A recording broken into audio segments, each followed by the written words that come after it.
BLO যদি বলে যে এই সই তো আমার না, এই সই তো আমি করিনি, তুমি এই সই কোথায় থেকে জাল করেছো বা তুমি ডুপ্লিকেট করেছো, তখন আপনি কি করবেন? বিএলওরা চাইলে কিন্তু পাড়ায় পাড়ায় হেয়ারিং করিয়ে নিতে পারবে। তো এটা শুনে কিন্তু অনেকেই খুব খুশি হয়েছিলেন যে বা খুব ভালো একটা খবর, যে এবার তাহলে আর ব্লক অফিসে কিংবা কোথাও যেতে হবে না, নিজের বাড়ি থেকে কিন্তু হেয়ারিংটা কমপ্লিট হয়ে যাবে।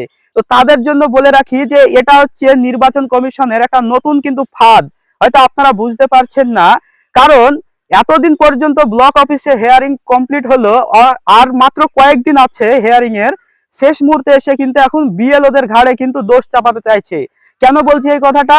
আপনারা যারা হেয়ারিং করে এসেছেন তারা কিন্তু একটা জিনিস খেয়াল করে দেখলেন যে ব্লক অফিসে যখন হেয়ারিং হলো তখন কিন্তু ইআরও এইআরও যারা আছে তারা কিন্তু আপনার নোটিশ কপির ওপর কিন্তু সিল স্বাক্ষর, তার যে ডেজিগনেশন, তার সমস্ত ডেটা দিয়ে তিনি কোন ডিপার্টমেন্টে কাজ করেন, তিনি কোন অফিসার, মাইক্রো অবজারভার, এই ধরনের কিন্তু বিভিন্ন তথ্য দিয়ে কিন্তু আপনার নোটিশের উপর কিন্তু একটা সিল স্বাক্ষর করে দিয়েছে। কিন্তু বিএলওরা যদি হেয়ারিং করায়, তাহলে বিএলওদের না আছে কোনো সিল, না আছে কোনো স্বাক্ষর, তারা তাদের কোনো নির্দিষ্ট কোনো আইডি প্রুফ নেই, তারা অন্য কোনো স্কুল কিংবা অন্য কোনো ডিপার্টমেন্টে কাজ করে, সেখান থেকে তাদেরকে তুলে নিয়ে এসে কিন্তু তাদেরকে এই বিএলওর দায়িত্বটা দেওয়া হয়েছে।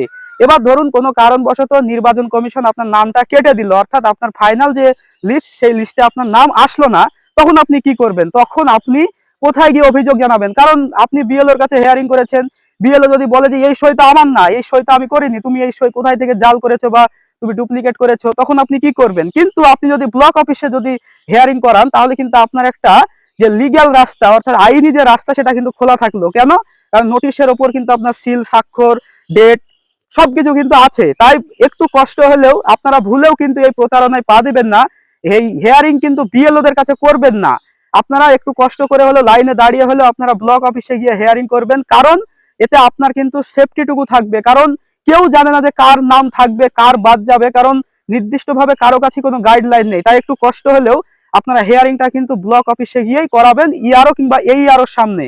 ভিডিওটি অবশ্যই বেশি বেশি করে শেয়ার করে মানুষের কাছে পৌঁছে দিন, যাতে এই বিষয়ে মানুষ অবগত হতে পারে এবং এই প্রতারণায় যাতে পা না দেয়।